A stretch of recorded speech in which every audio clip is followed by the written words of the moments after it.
What if Anakin Skywalker was sent out to Mygeeto during Revenge of the Sith to aid Ki-Adi-Mundi? That's our story for today. Hope you guys enjoy this one, and let's get right into it. Our story begins inside of the Jedi Temple Council Chambers, as Anakin Skywalker is being made into a council member, at the request of Chancellor Palpatine. The Jedi Council members, especially Mace Windu, were very against this idea, but it gave them an opening. They could use Anakin to spy on Palpatine. And so, as Windu told Anakin that he was on this council, but he was not a Jedi Master, he expected Anakin to just take his seat. But instead, Anakin stared daggers into Windu and simply asked how this was possible. How could someone be on the council and not be made a master? It was outrageous. It was unfair. And after Anakin's rant, Windu ordered him to take a seat, and all of the members looked to each other with concern. Although no one spoke, there was a silent understanding that passed between all of the council members. Anakin was far too unbalanced and enraged for a mission as delicate as spying on the Chancellor. Ki-Adi-Mundi seemed to be sensing this the most, and he soon gave an update on the Mygeeto battle. Mundi said that he and his forces are about to break through to the Capitol building, but they just need a bit more help. Palpatine has sent an elite group of his Coruscant Guard to Mygeeto, but Mundi suggested that perhaps Skywalker and his 501st Legion come here as well. The council looked around, and they all seemed to agree that this was a good idea. In his seat, Anakin was still extremely angry. He felt disrespected by the council once again, but he tried to calm himself, and he soon accepted this mission. Anakin desperately wanted this war to end, as the sooner it ends, the sooner he can just be with Padme as she gives birth. He will save her. And going to Mygeeto, well, he can help capture the leaders of the banking clan, putting a huge dent in the separatist economy. He can also show the council how powerful he is, and why he deserves to be a master. And so, the meeting would end with Yoda going to Kashyyyk, and Windu staying on Coruscant with a few other members, in case the Sith emerge. Anakin would never learn of his original mission to spy on Palpatine, and he would instead start preparations to head off to Mygeeto. Before he left, he had time to speak to either Padme or Palpatine, and he chose Padme, and Anakin assured her that this mission was of the utmost importance. The banking clan works from Mygeeto, so if they are captured, the separatist funds will quickly disappear. The two of them shared a long embrace, as Anakin said that he couldn't wait to spend the rest of his life with her, and he will be by her side as she gives birth. And he took off into hyperspace for the planet of Mygeeto. And on Mygeeto, a great battle was taking place. Jedi General Ki-Adi-Mundi and the clone commander Bacara led the 21st Nova Corps against the Separatists in a desperate attempt to capture the planet. Mundi and Bacara were a lethal duo, as both of them would do nearly anything for victory. Bacara had an extremely high standard for clones that were allowed to fight in his corps, and they all had to keep pace with Mundi at the end of the day. There were few Jedi clone duos that were as formidable as these two, maybe Anakin and Rex, Kenobi and Cody, Plo and Wolf, but they all lacked the sort of psychopathic nature in fighting that Mundi and Bacara had. This was the fourth battle of Mygeeto, and it was all taking place over the last few years, and the Republic was putting everything they had into it. As Mundi prepared to lead a new charge, a group of 5 Coruscant Guard commando clones landed nearby, joining the group. They were here on a special assignment from Palpatine himself, and Mundi welcomed them. Within minutes, the fourth battle continued. As the Republic forces advanced, they were met with a torrent of blaster fire from the ranks of separatist droids. The icy plains erupted into chaos as laser bolts streaked through the air, painting the landscape with streaks of crimson and emerald lasers. The ground shook with the thunderous roar of explosions as barrages rocked the battlefield. Despite the overwhelming number of droids, Mundi and his clone warriors fought with determination. The 21st Clone Nova Corps, they moved with precision, blasters cutting down wave after wave of droids. The Coruscant Guard clones fought with unreal speed and bravery, inspiring their comrades with their abilities. The icy and rocky terrain made every step a struggle, and the biting cold seeped through the armor. It didn't help that with every step, the Republic clones were stepping over fallen clones, or watching their brothers die in explosion after explosion. But Mundi pushed forward, clones following him closely, and Republic tanks taking up the rear. As the sun dipped below the horizon, casting the battlefield in an eerie twilight, the fighting showed no signs of abating. Mundi and Bacara rallied their troops, leading them forward, and with every step, they pushed deeper into enemy territory, inching closer to victory with each hard-won meter. But as they got to the final bridge, a group of 5 spider droids emerged from behind the energy pillars and took aim at the Republic tanks, blowing them up before they even know what was hitting them. Mundi and Bakara ordered everyone to get to cover, but the spider droids were firing at them now, taking out clones after clones. They walked right into the Separatist trap. Mundi, Bakara, the Guard, and the entire Nova Corps were under heavy fire, and Mundi looked to his troops, saying it has been an honor, but this may be their end. And as Mundi was about to sacrifice himself to take out these spider droids, reinforcements arrived. This is where the fun begins. Anakin Skywalker flew a Jedi starfighter past these spider droids, taking one out with his guns, and behind him were 10 more clone fighters joining the fight. In seconds, the spider droids were down to only 2, and Anakin leapt from his fighter, landing atop one of them, plunging his saber deep into its droid head. Mundi lifted his own saber into the air, and with a yell, clone forces were reinvigorated as they followed Mundi and Skywalker into battle. Mundi took down the final spider droids, and Anakin landed next to him as the 501st joined the 21st on the ground as they stormed across the bridge, preparing to take the Capitol building. Mundi thanked Skywalker, telling him his timing was perfect, and Anakin said he loved to make a dramatic entrance. With a small chuckle, Mundi said they better join their troops as they take Mygeeto once and for all. And so Skywalker and Mundi would aid the clones in destroying the Separatist droids guarding the building, then pour inside of the Capitol building. The Coruscant Guard commandos separated themselves, heading to the energy generator, taking it down so the banking clan leaders that reside here could not call for reinforcements. And once that was done, Anakin, Mundi, and the clones infiltrated the main room, finding around 15 Muns, along with known Separatist leader, San Hill. They were all arrested for conspiring with the Separatists, and Mygeeto was won. This was a truly decisive victory, and it took long enough, but funding from the banking clan was extremely important for the Separatists. And through the night, the 501st and 21st would work on gathering as much data as they could from the banking clan, though much of it was erased as the Muns watched Mygeeto fall, but it was still a great victory. Anakin, Mundi, Oppo, and Bakara would share a recovery meal together, and discuss what life would be like once the war comes to an end. The clones expressed mixed feelings, saying their usefulness would be gone without war, but Mundi and Skywalker assured the clones that the Jedi would of course support them in the Senate. They owed the clones that much at least, for everything they've done.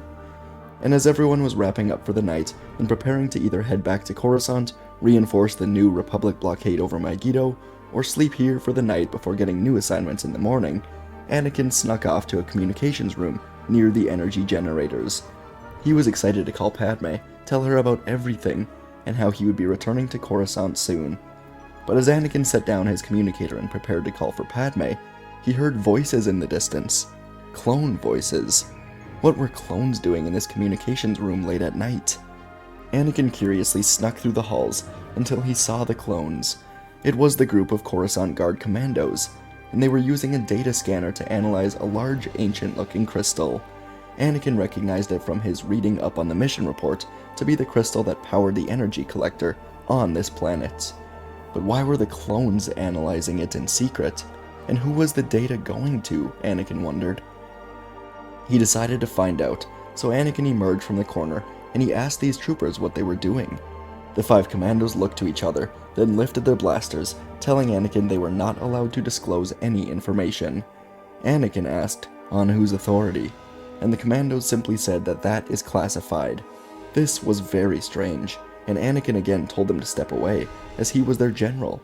But the troopers didn't budge, and instead they told Anakin not to take another step, or they will be forced to fire. Anakin couldn't believe what he was hearing. Clones firing at a Jedi? Anakin couldn't believe this to be true, but as he continued forward, the 5 commandos were true to their word, and they began to fire. Anakin barely ignited his saber in time, deflecting the shots away. One of them hit his shoulder, so Anakin threw his lightsaber, then jumped to cover. His saber cut through the blasters of the clones, and Anakin then emerged, using a huge force push to send the commandos crashing into the wall, going unconscious. Breathing heavily, Anakin got to the data analyzer and began to investigate. Anakin read into where the data was being transferred to, and it was an extremely secure file called Hammer Tongue, along with the office of the Supreme Chancellor. Anakin wondered what Palpatine could have to do with this, and he saw that the key code from Sandhill himself had been stolen by these clones, allowing Anakin to use this access code to get inside of these Hammer-Tong files. And as Anakin looked at these files, he couldn't believe what he was reading. Years of extremely secretive construction files for something massive, something that would require an energy source far greater than even this Mygeeto crystal. It was some sort of battle station, and Anakin was able to access a hologram of it. He turned it on to reveal a sphere, and atop the sphere was a huge laser. Chills ran down Anakin's spine as he continued reading about this project. It was going to be a planet killer. Anakin felt sick. Why was Palpatine building a planet-killing battle station? And why did the Separatists have access to it? Anakin noticed that the clone commandos were beginning to wake up, so he used the Force to pull down a steel beam, and it was across their laps so they could not escape. Anakin removed their helmets, then asked what all of this was about. What is Palpatine building? Why did he need the Mygeeto crystal to power it? He didn't have any idea what was going on, and all of the clones shared a look of understanding, and the leader said, "Long live the Republic," before all of them bit down on some sort of electric tooth, frying their brains, killing them instantly. These clones were part of Palpatine's special unit, and suicide was always what comes before giving out his information. Anakin had a pit in his stomach. This was all so eerie, and so instead of contacting Padme, he found Ki-Adi-Mundi, showed him everything, and the two of them contacted the Jedi Council on Coruscant. Before long, all of the council members were gathered here, and Anakin began laying out everything he found to the holograms of the Jedi. So far, this is what he knew. Palpatine deployed a special unit of the Coruscant Guard to Mygeeto, and that unit stole both Sandhill's data access code and the energy crystal, and the clones then began sending data of the crystal into a file to Palpatine's office, under the codename Hammer-Tong. And in this file were years of construction details for a battle station capable of destroying an entire planet with a single blast. The council analyzed everything Anakin was sending in, and Windu asked Anakin if he knew where this battle station was being built. Anakin went back into the data, and after a few minutes, he had it. It was being built above the Geonosis moon Bareen. Windu thanked Anakin and Mundi for all of this, and he assigned Masters Aegon Kolar, Saesee Tiin, and Kit Fisto to take a ship out to the Geonosis moon and see if they can find real evidence of this battle station. In the meantime, Windu called Kenobi, Yoda, and Anakin back to Coruscant. If they have to make a move on Palpatine, then Windu wanted the best in the order to replace Tiin, Kolar, and Fisto on Coruscant. During this, Ki-Adi-Mundi, Shakti, and Kelleran Beck would be redirected to Utapau to destroy General Grievous. And so, the next 12 hours would be full of Jedi redirection, as they all discreetly went on their new assignments. They tried to avoid alerting the Chancellor of any of this, but Palpatine had his fingerprints on everything, and as he sat in his office, looking over the data from Mygeeto, he noticed that the files had been tampered with. Someone had accessed the files on his Death Star project, and so Palpatine contacted the leaders of the construction over Geonosis, and told them to have ships ready. Palpatine ordered them so that if anyone jumps out of hyperspace that is not part of the secrecy program for this battle station, blow them to pieces. And before long, Anakin, Obi-Wan, Yoda, and Windu were seated in the council chambers as a hologram of Kit Fisto was speaking to them. Fisto said that they were minutes away from emerging to hyperspace, and the Jedi all waited anxiously. And so, Fisto, Kolar, and Tiin emerged. They were all in complete awe of what they were seeing. They were above the moon of Geonosis, and Windu asked them to provide an update. Fisto said that the Jedi need to see this for themselves. He pushed a few buttons, and the hologram showed the moon and something next to the moon. It was less than a shell of a battle station, but there was enough built to see pillars lining what looked to be a sphere that was soon to be as big as the moon it was next to. None of the Jedi had any words, but their worst fears were realized. Palpatine was building a battle station designed to kill an entire planet, and he has been using funds from the banking clan out of Mygeeto this entire time. This was treason and tyranny on so many levels, but as the Jedi began to talk about this, urgent beeping came from the ship that Fisto, Kolar, and Tiin were on. Kolar said that 20 Geonosian ships were headed their way, and Tiin got to the controls. The Jedi began taking evasive maneuvers, but it was no use. The Geonosian ships closed in, rained firepower down on the Jedi ship. The last thing that the Jedi and the Council saw was the horrified look of the 3 Jedi on the ship as it went up in flames, exploding. Yoda stood up now, saying that the Chancellor has done enough. Too many Jedi have fallen in this war, and Palpatine has been prolonging this war for his own gain. So Anakin, Obi-Wan, and Mace were all in agreement with Yoda. They would go to Palpatine's office and arrest him for his crimes.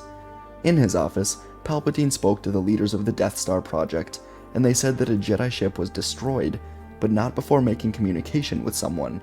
Palpatine scowled, saying that this failure will not go unnoticed, but he had to end the call as his door swung open and Anakin, Obi-Wan, Windu, and Yoda stepped in, telling Palpatine that he was under arrest. Palpatine stood up and feigned innocence, asking the Jedi what this was all about. He was the Chancellor of the Republic that the Jedi serve. This is treason of the highest level. But the Jedi reached for their lightsabers, and as they did, Palpatine smiled and unleashed 3 blasts of lightning at Windu, Yoda, and Obi-Wan, blasting them out of the room entirely. Palpatine then activated the blast doors, and now it was just him and Anakin alone.